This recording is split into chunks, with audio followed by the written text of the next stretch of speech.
এই জামাটার দাম কত? 1200 টাকা। কম হবো না? এটা তো ফ্রিজ প্রাইজের দোকান, কি? মানে একদমের দোকান।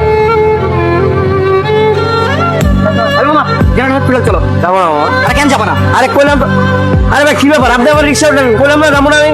টাকার জন্য রিক্সা চালাও না? আরে টাকা দিলে আমি যাবো না, আপনার নামেন। তোমার 500 টাকা তুমি 1000 টাকা তুমি যাবা? আপনি সত্যি আমার 500 টাকা দিবেন? অবশ্যই দিব।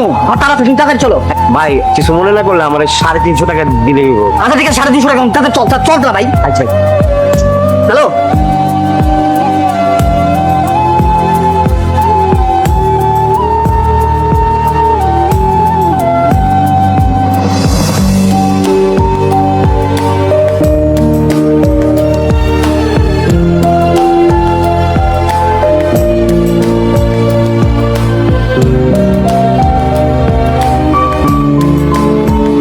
এতগুলো টাকা ফেরত দিয়ে দিলেন? আরে এটা তো আপনারই টাকা, আপনারই তো দিব। টাকাগুলো ফেরত না দিয়ে তো আপনি ঈদের আনন্দও করতে পারতেন। ওইটা পারতাম, আপনি তো বিপদে পড়তেন। আর আমার যেটুকু আনন্দ একটু আপনার কাছ থেকে আমি পাইছি।